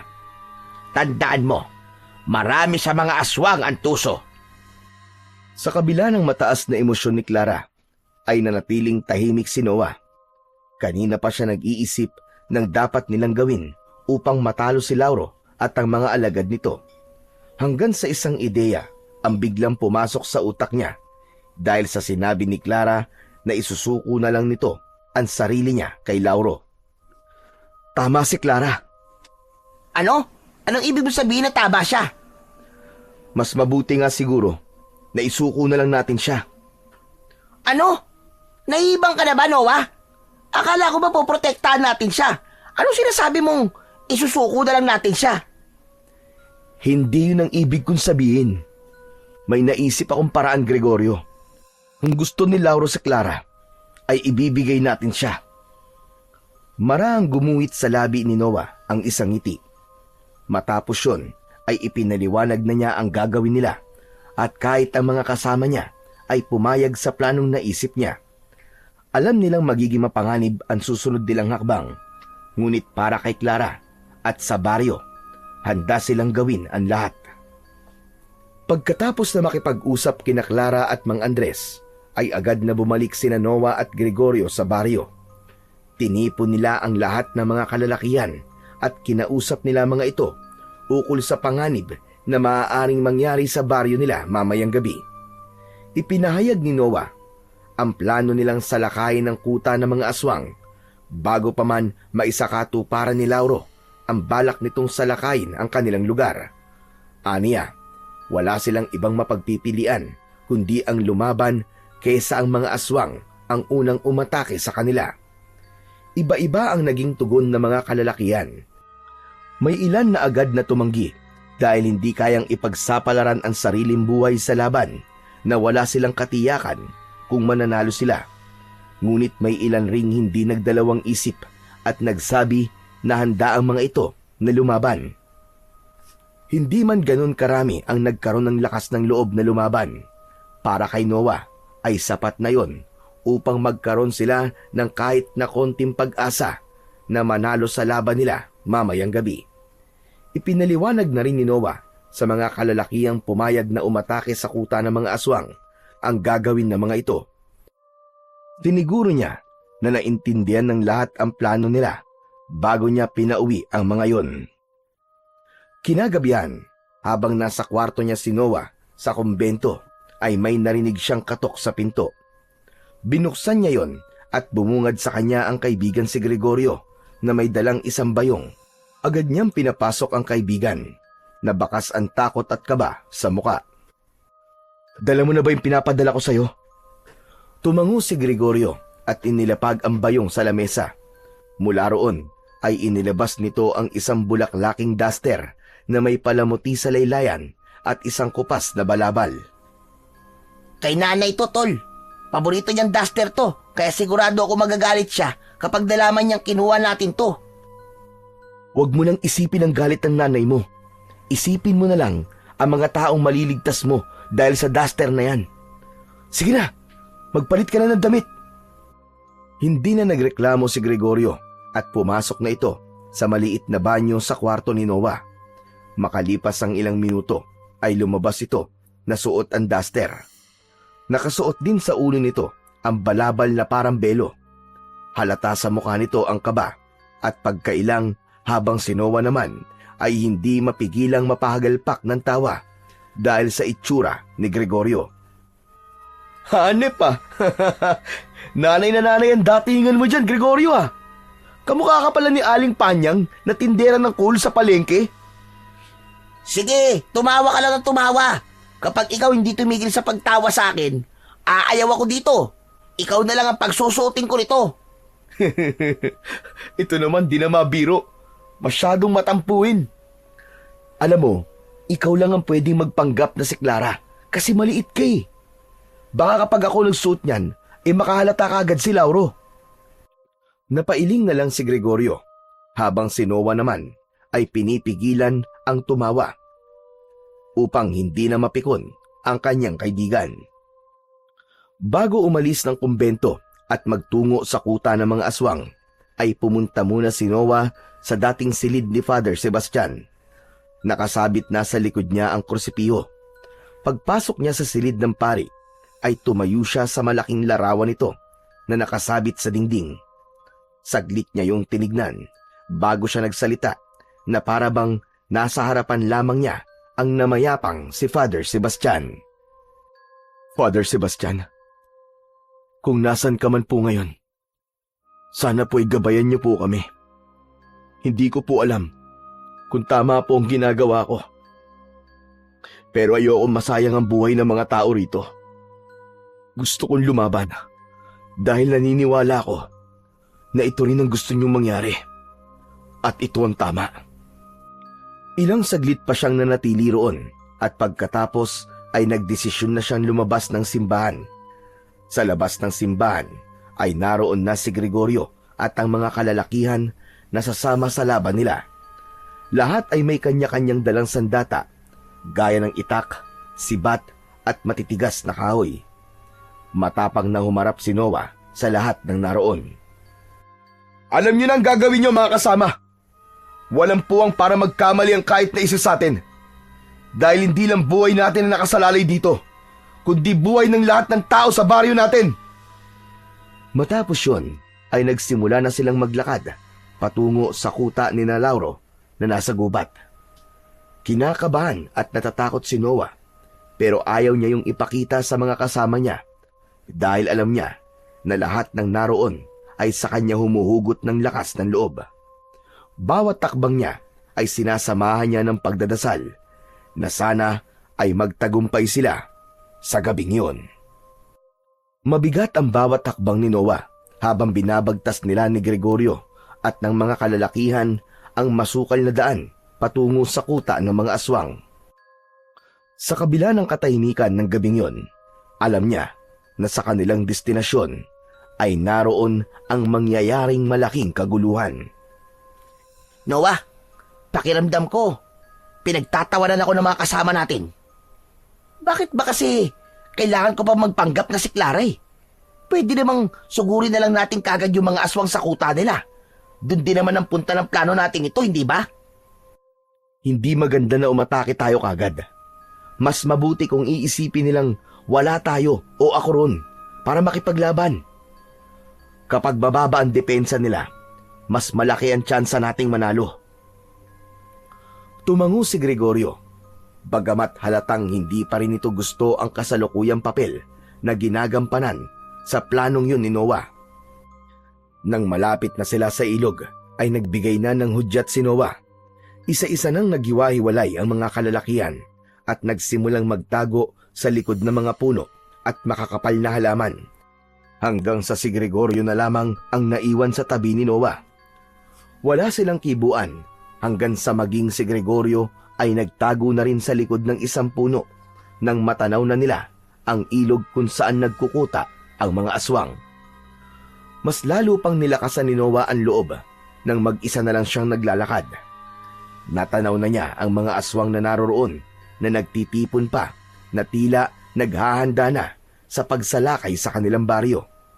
Nagpatuloy siya sa paglalakad hanggang sa naramdaman ng mga aswang ang kanyang presensya.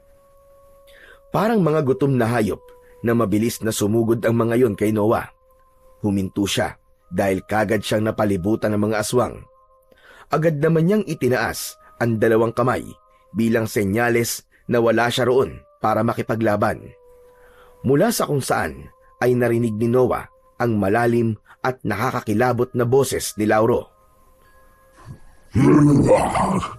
Tumabi kayo! Huwag niyo muna siyang gagalawin! Mabilis na tumabi ang mga aswang na nasa harapan ni Noah upang bigyan ng daan ang pinuno ng mga ito. Naglakad si Lauro papalapit kay Noah at huminto ito na halos isang dipa na lamang ang layo mula sa kanya. Matangkad si Lauro, malaki ang katawan nito at kulay itim ang balat. Palaging nanlilisik ang mga mapupulang mga mata nito. Meron din itong matutulis na mga ngipin at ang mga kuko nito ay parang mga maliliit na patalim na kumikislap sa sinag ng bilog na buwan. Anong pangalan mo? At bakit nandito ka sa aming kuta? Ako si Noah. Dala ko ang babaeng hinahanap mo, si Clara. Nasaan siya? Iharap mo siya sa akin. Teka muna. Nais ko lang makasiguro, Lauro, na kapag binigay ko na siya sa'yo, nangangako ka bang hindi mo nasasaktan ng mga tao sa baryo namin? Yan ang kasunduan. Kapag nakuha ko na siya, ay walang masamang mangyayari sa baryo niyo. Huwag kang mag-alala. Bilang pinuno ng mga aswang, ay may isa kong salita. Lumingon si Noah sa kanan at saka sumigaw. Clara! Halika na! Lumabas ka na sa pinagtataguan mo! Mula sa likod ng isang puno ay lumabas si Gregorio na suot ang bulaklaking duster. Ang balabal ay nakatakip sa ulo at mukha nito. Nakayuko itong naglalakad at bahagya pang humahampas ang balakang nito para mapanindigan nito ang kilos ng isang babae. Pumwesto si Gregorio sa tabi ni Noah. Huminga ng malalim si Noah at pilit niyang inalis ang kaba sa kanyang dibdib. Pinigilan niya ang sarili na mapatingin kay Gregorio dahil baka matawa na naman siya sa itsura nito.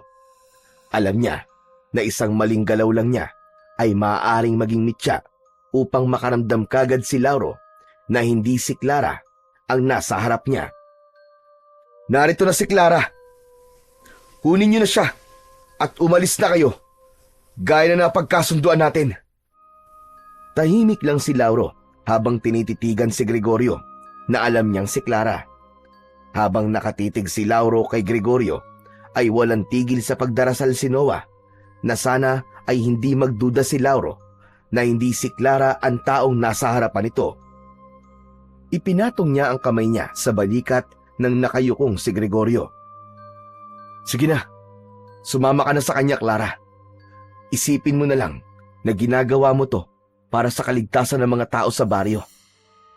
Hinding-hindi ka namin makakalimutan. Salamat, Tol. Nanlaki ang mga mata ni Noah nang biglang nagsalita si Gregorio.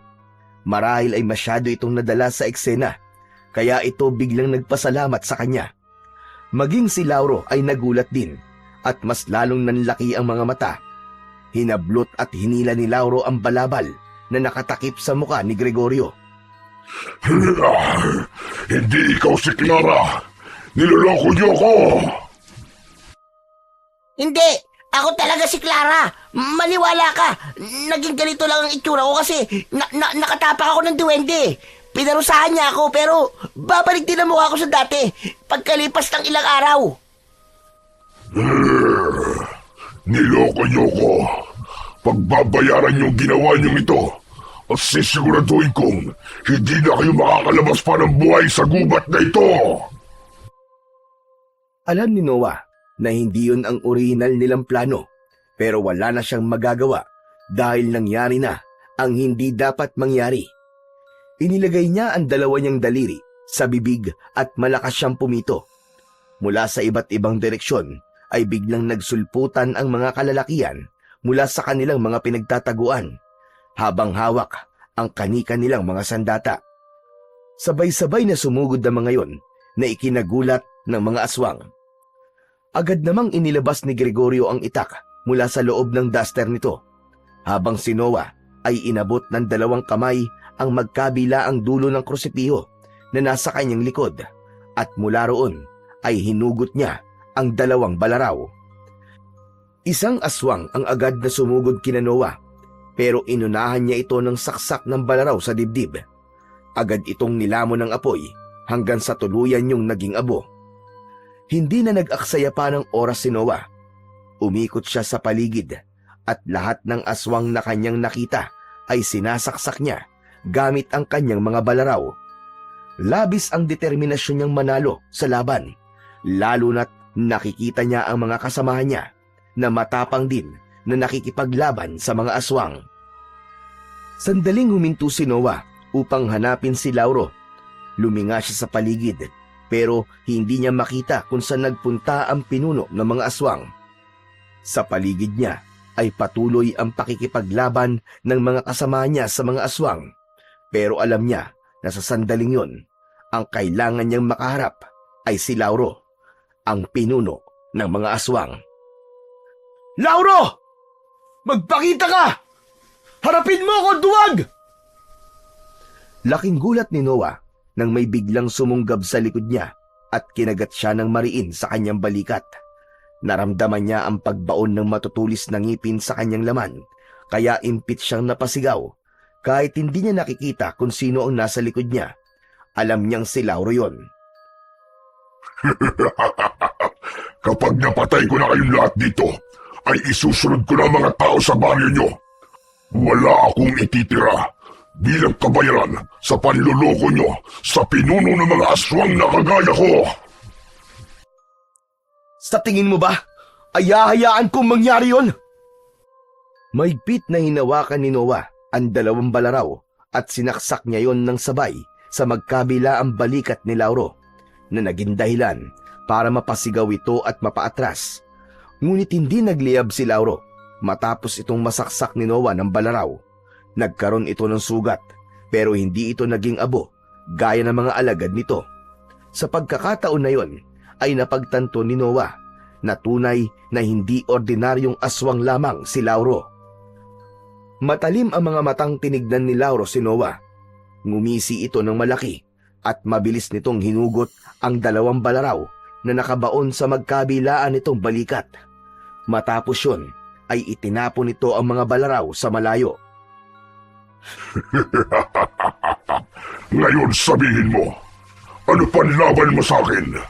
Ngayong wala ka na sandata. Diyan ka nagkakamali! Huwag kang masyadong mayabang! Inabot ni Noah ang kursipiyo sa likuran niya at mula sa pinakamahabang bahagi nun ay hinugot niya ang mas mahabang patalim.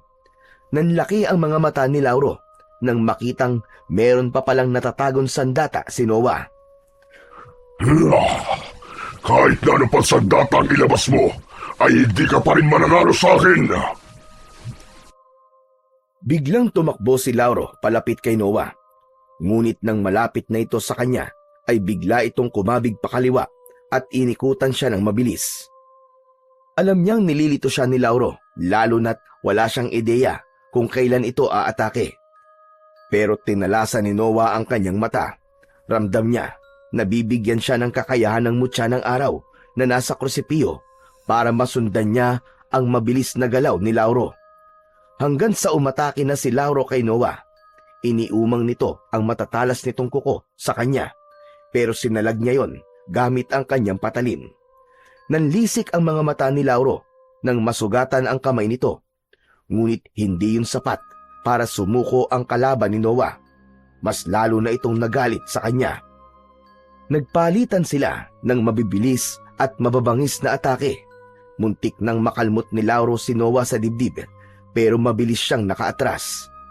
Mataas na tumalon si Lauro at dumapo ito sa isang sanga ng puno at mula roon ay bumulusok ito pababa sa direksyon ni Noah. Mabilis naman ang naging pagkilos ni Noah. Itinapat niya ang patalim kay Lauro at dahil sa bilis nito ay hindi na ito nagkaroon pa ng pagkakataon para makaiwas. Diretsyong tumagos ang patalim sa tiyan ni Lauro. Napaatras si Lauro. Masyadong malalim ang pagkakasaksak dito ni Noah, kaya sigurado siyang labis itong naapektuhan. Hindi na nagsayang ng pagkakataon si Noah. Mabilis siyang lumapit kay Lauro at itinarak niya sa tapat ng puso nito ang patalim. Sisigaw pa sana si Lauro, pero biglang nagliyab ang buong katawan nito. Mabilis na hinugot ni Noah ang patalim sa katawan ng kalaban. At nang bumagsak na sa lupa ang nasusunog nitong katawan, ay masaya niya itong pinanood. Unti-unting kinain ng apoy si Lauro hanggang sa tuluyan na yung naging abo. Matapos mapatay ni Noah si Lauro, ay agad siyang sumugod sa mga natitirang aswang upang tulungan ang kanyang mga kasama. Isa-isa nilang pinabagsak ang mga alagad ni Lauro, at dahil wala na ang pinuno ng mga yon, ay madali na lang nilang natalo ang mga yon. Hindi nagtagal ay wala ng aswang ang natira. Nasunog ng lahat.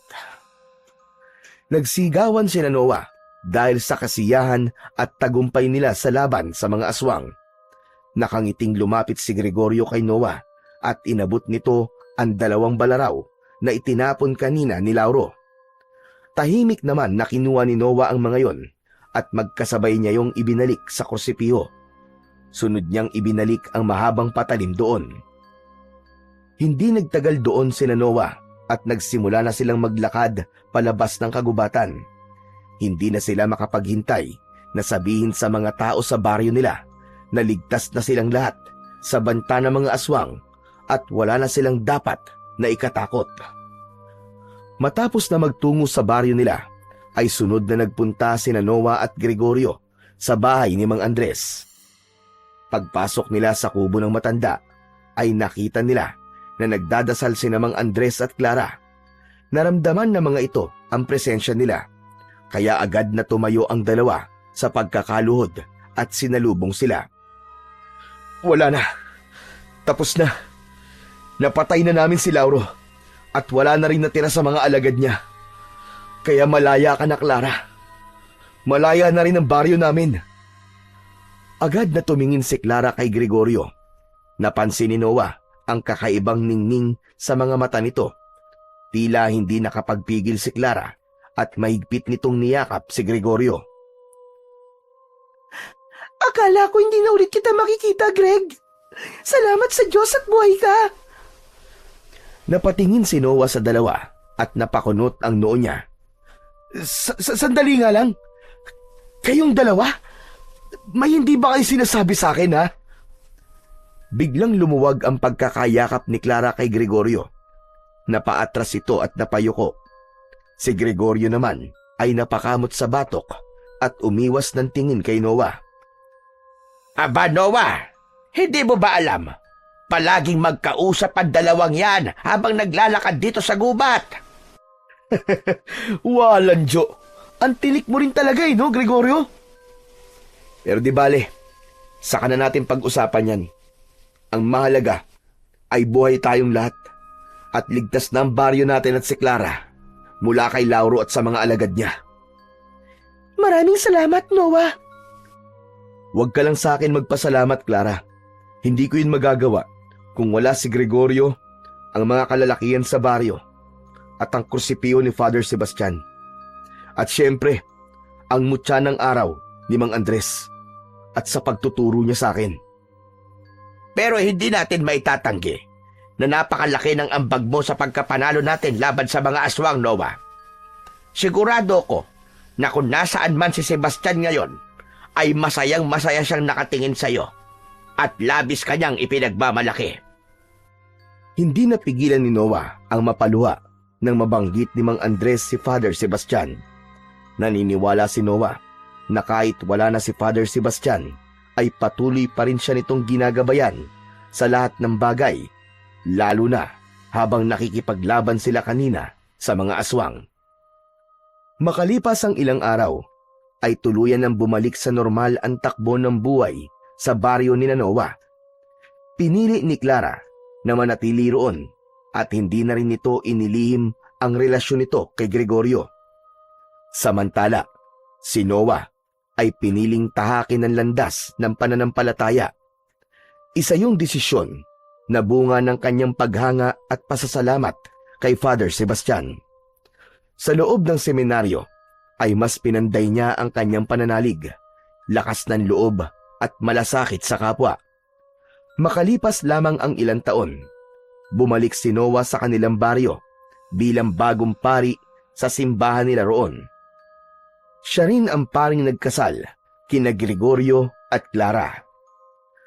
Matapos yun, ay muling kinuha ni Noah ang krusipiyo kay Mang Andres na pansamantala niyang pinatago rito. Napagtanto niya na maaaring muli niya yung kailanganin. Mas mabuti nang nasa tabi niya ang sandatang minsan nagligtas hindi lang sa buhay ng isang babae, kundi sa kanilang buong baryo. At sa pamamagitan ng krusipiyong may mutya ng araw, at sa pananalig sa Diyos na siyang pinakamakapangyarihan sa lahat, naniniwala si Father Noah na kailanman ay hinding-hindi magwawagi ang kasamaan laban sa kabutihan.